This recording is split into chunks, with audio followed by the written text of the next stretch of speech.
And we're back in the same insane boat.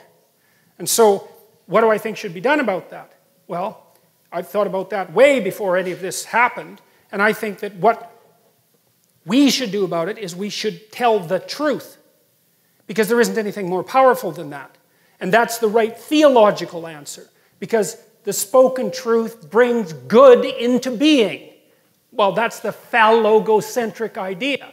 And I'm trying to revisit that to explain to people what it means and to see if they think that's a good idea. I mean, that's what we have to figure out. Is that an idea worth adhering to or not? The alternative is see, for the postmodernists, the world is that landscape of pyramids that I described. But there's no transcendent vision that's over above that. And all of those pyramids are equally valid, and it's a war of everyone against everyone. It's like the nightmare of Hobbes, Thomas Hobbes, except that it's not individuals, it's groups.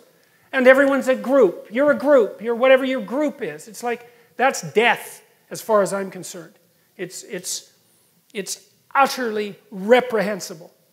And we better sort it out, because if we don't sort it out, we are bloody well going to pay for it. You need to find out where you can push, where you need to find out that edge that you can push yourself against. And it's going to be different for different people, but that's the call to adventure and heroism. And there are life and death situations everywhere around you if you want to involve yourself in them. Now, sometimes that might be like to put yourself together to the degree that you can, say physically or spiritually or intellectually. It could be an intellectual battle. It could be a moral battle. Like, the frontier is everywhere. The frontier is just the edge between what you know and what you don't know. You want to put yourself on that damn edge and make yourself into something. And you can retreat into comfort in the modern world, and I think that is a problem. You know, I mean, I've noticed that it's one of the pathologies of wealth, I would say, because one of the problems with being relatively wealthy if you're a parent is that you cannot provide your children with necessity. And that's a big problem, because they need necessity to call them into being. And, you know, if you don't have a lot of material resources and your children ask you for something, you can say no because no is the answer. It's like, no, we can't do that. But if you can say yes, then it's really hard to say no, because then you're just arbitrary. Well, I don't know. It's like Kierkegaard said, you know, there will come a time when we have so much security and comfort that what we'll want more than anything else is deprivation and challenge. And I think that's particularly what young men want. Now, I think that's partly because young women, they're stuck with that anyways. Because they have to, it's the necessity of living in the world and the responsibility of infant care in particular. Like, that occupies them. Men have to do it voluntarily. Women now too, because of the birth control pill, but you know, that's 30 years ago. We hardly have to talk about that at all yet. It's the nobility, it's the idea of the nobility that I think is deeply attractive to people. And that's all there is. I mean, what you have to fight against your worm-like, fragile, mortal existence is the possibility of transcending that with nobility of speech and act. That's what you have. And who can hear that without feeling ennobled by that? Now, you might say, well, you might shudder and say, well, I can't bear the responsibility. It's like, well, fair enough, man. You know, I mean, that's a reasonable criticism, but the consequence of not bearing the responsibility is, that's hell, really. So I'm going to ask you guys to think about something. So I talked to a friend of mine the other day. He's a very, very smart guy, and we've been talking about, well, all the sorts of things that we've been talking about tonight for a long time, and we were talking about the relative evolutionary roles of men and women. This is speculative, obviously.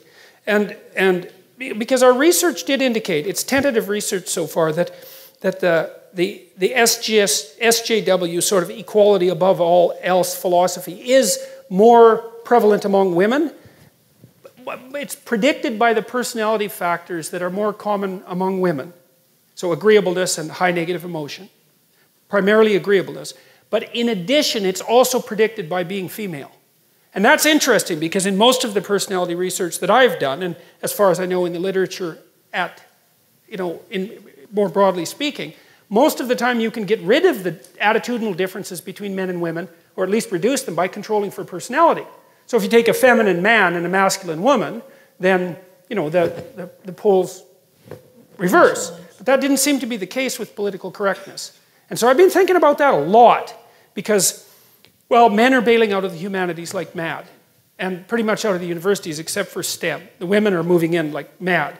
And they're also moving into the political sphere like mad. And this is new, right? We've never had this happen before, and we do not know what the significance of it is. It's only 50 years old. And so we were thinking about this. And so I don't know what you think about this proposition, but imagine that historically speaking, it's something like women were responsible for distribution and men were responsible for production. Something like that.